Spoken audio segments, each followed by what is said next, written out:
What's up, guys? It's MB Boxing. I just finished up watching Canelo Alvarez versus Gennady Golovkin 3, and this was a 12-rounder for the undisputed WBC, WBA, WBO, and IBF super-middleweight world championship.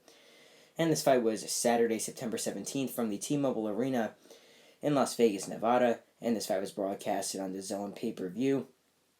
And in this fight, Gennady Golovkin lost to Canelo Alvarez for the second time in his career. Canelo Alvarez getting a close unanimous decision victory. So I personally scored this fight 115 to 113 in favor of Canelo Alvarez. The three judges scored this bout 115 to 113 twice and 116 to 112 once. So I predicted this fight really exactly how the outcome was, which was a close unanimous decision win for Canelo Alvarez. I said that it could be 116 112 or 115 to 113 for Canelo Alvarez. So I really think that the judging on this fight was really perfect. I could have saw this fight anywhere from being 116 to 112 or 115 to 113, which is my scorecard for Canelo Alvarez. So just to break this fight down, round by round, I think that Gennady Golovkin had a very good start in the first round with the jab work from the outside. I thought he won that round. Round number 2, Canelo Alvarez just had the bigger and better, harder shots. Same with round 3 and even round 4. Canelo Alvarez just dictated the pace with much harder and better shots, and Triple G wasn't that active. Then in round number 5, Canelo Alvarez landed a big overhand right on Gennady Golovkin that won him that round pretty easily.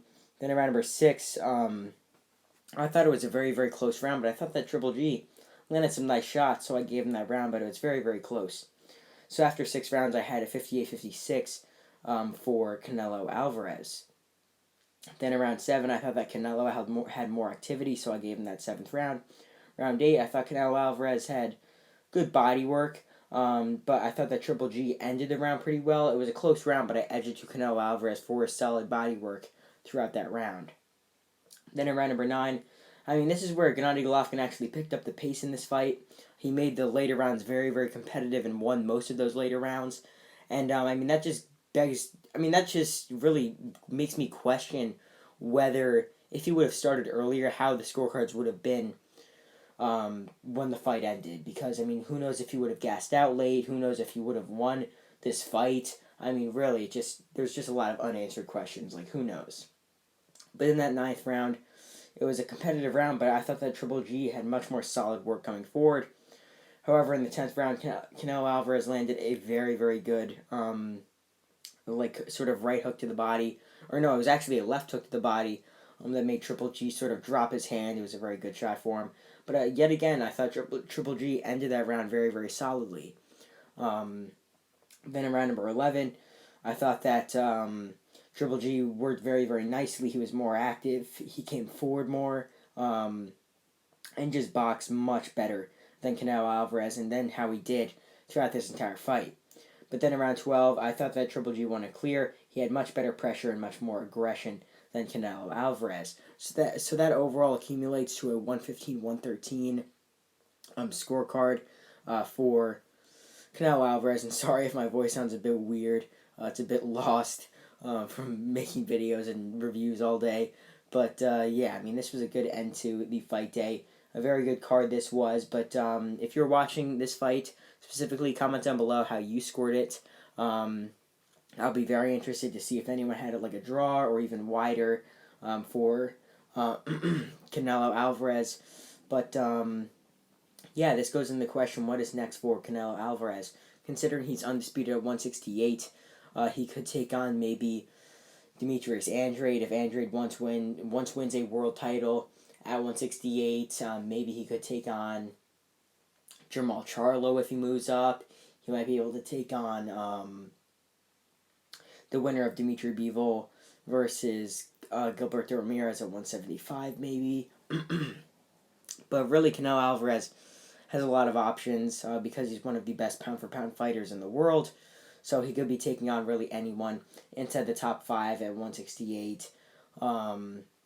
Maybe someone moving up from 160. Or maybe, obviously, the winner of Dimitri Bivol versus Gilberto Ramirez. But as for Gennady Golovkin, he's 40 years old, losing here for the second time to Canelo Alvarez. I still think he's a very, very good fighter for 40 years old. Obviously, he was very competitive with Canelo Alvarez in this fight. Made it very close. He put up a really, really good fight, and I still think he's the best in the middleweight division. And he could definitely beat a lot of the top guys at 168. So for Gennady Golovkin, his next fight, I think, is either going to be maybe facing Jermall Charlo in a 3-belt middleweight title unification, or maybe taking on maybe someone for his last fight, because as of now, I don't really know if Golovkin said anything about like retirement or anything, because I didn't watch like any post-fight interview or anything, so I don't really know. So I'm going off the aspect of what could happen.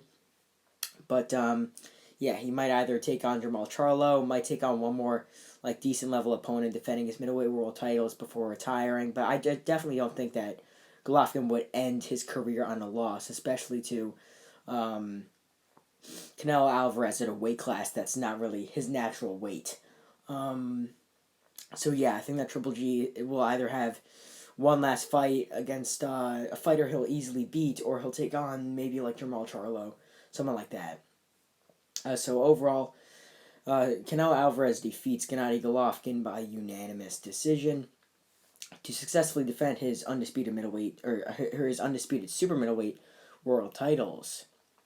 And yeah, that's really it. I'm MB Boxing. Thanks for watching, and I'll see you guys later.